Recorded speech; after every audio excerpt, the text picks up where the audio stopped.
It's John Hawkins, Miller Industries, and earlier you saw the video on the 9055 XL and this tandem steer. I've got Mike Frazier joining with me right now that we're going to do this recovery. So we want to talk a little bit about the 9055 XL boom.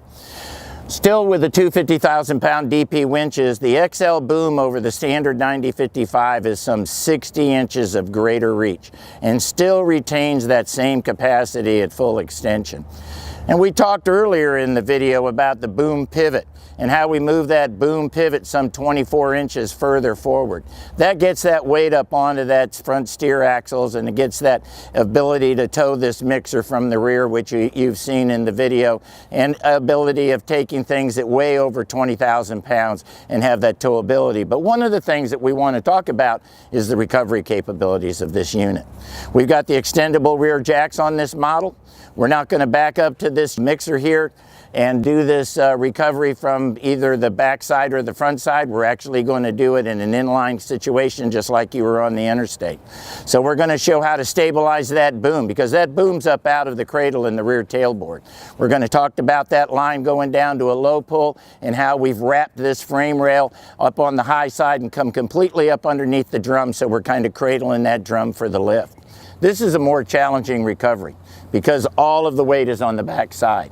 So this one chain, the half-inch chain that we've looped and made this complete loop in order to keep the strength up, it's going from the high end of the top frame rail underneath that frame rail, back underneath the drum, and then it goes up here to the master link so it can find center.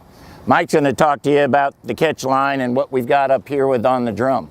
So on the back here, you'll see we have a V-bridle hooked up to the frame rails coming over the top of that drum. So on the catch line, when it comes around the drum, you want it to be over the center of the drum. So when it comes over, your rigging isn't jamming into that drum. The catch line will help catch it and slow the mixer coming down so it doesn't slam down. Or if you have the options of the catch bags, those are always a great tool to use. A really critical thing when you have a mixer rolled over is, as you can see here, we have a chain on the drum. Gravity and weight is the only thing that holds this drum on the rollers up here in the front on a front discharge mixer. So we just simply took a chain, went around the drum with a ratchet binder, and ratchet binded it down, so when you are uprighting it, it stays inside them rollers where it belongs. Now that we're on the underneath of the vehicle, you can see where this half-inch chain is up on the tall part of the frame rail, up high. And we're just using the ability of that lever to come around, up underneath the frame, and down below the drum. So that helps you. Hooking down here doesn't help you. We want to go as high to use this as a lever as it's coming down. The other thing you notice is that we're using a chain. Just about all the time, guys, we look at a chain being used on a mixer drum. You never want to use a strap in the fact that the inspection hatch has got multiple bolts on it.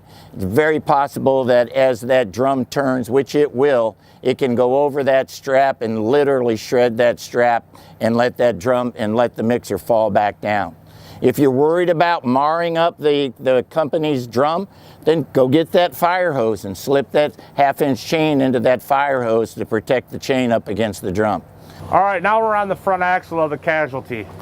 Once in a while, you'll get a casualty where the frame is not exposed on the top flange like this one is, so we couldn't get a chain around it. So we used the Miller exclusive frame hook, and we hooked it into the frame, went over the top of the spindle here, and on top of the tire rod end, pulling down. So that's still going to have enough, give you the leverage to drive that front axle down into the ground.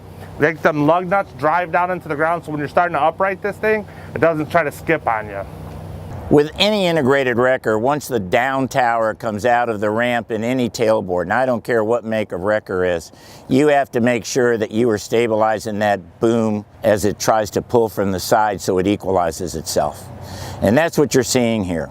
We're actually taking the driver's side cable, taking it to the passenger side and going up to the front axle, and we're taking the passenger side one and going over to our pull line, which is going over the drum. It's very important. You see that they look close, but they're actually not touching each other. If they were, you have the ability to make that and switch it around. But what we're trying to do is come to the far side of the vehicle to get as much weight of the vehicle to stabilize this truck, not to want to raise up. If you had to use both lines going to the same direction, you always have a 20-foot chain. Take that 20-foot chain, attach it to the D-ring up at the sheave head, and come back to the tailboard and then run your boom up to tighten that chain, and that keeps it from wanting to pull over. Now, one thing before Mike actually does the recovery, the rear spades. There is absolutely no reason for the rear spades to take 100% of this load, ladies and gentlemen. Let's use the components on this cab and chassis. Let's leave some weight on the tires. Don't get the tires off the ground. These tires actually are allowing you to have friction to keep it from sliding if you're winching from the back or over to the side. You want to put just part of that load. These jacks for this particular recovery are just giving the vehicle a wider stance to stabilize it from wanting it to lift. All right, Mikey, let's take the controls and show these people how we're going to roll her over. All right, guys, we're going to do what Tom Luciano always loves to tell us, pick and pull, pick and pull. So you always want to pick on that top line and pull down on that front axle some. So first we're going to go on that blue line just a little bit, get some weight on it. Then we're going to go on the white line here on the front axle, and it's actually going to drive the weight down into the ground. And you'll see the truck want to actually drive that front axle down. Then we go back to the pull line, or the pick line.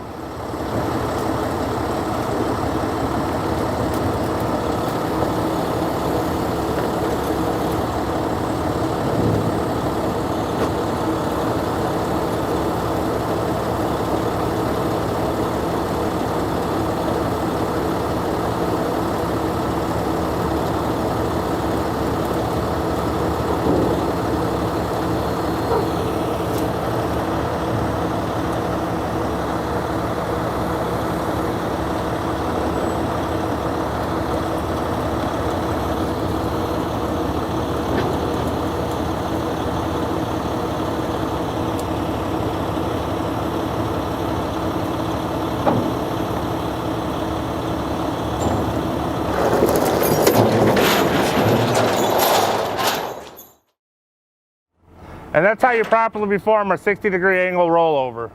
I want to take a moment to thank Mike for joining us and helping us do this 60-degree pullover in line with the tandem steer 9055 XL and show its recovery capabilities as well as towing.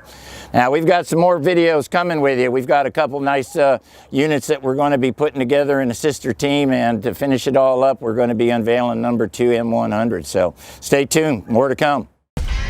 Miller Industries, the world leader in towing and recovery equipment. This video is for product demonstration purposes only and is not intended for training or instructional purposes. Situations vary, and operators should rely on their own professional knowledge and safety procedures when conducting actual recoveries.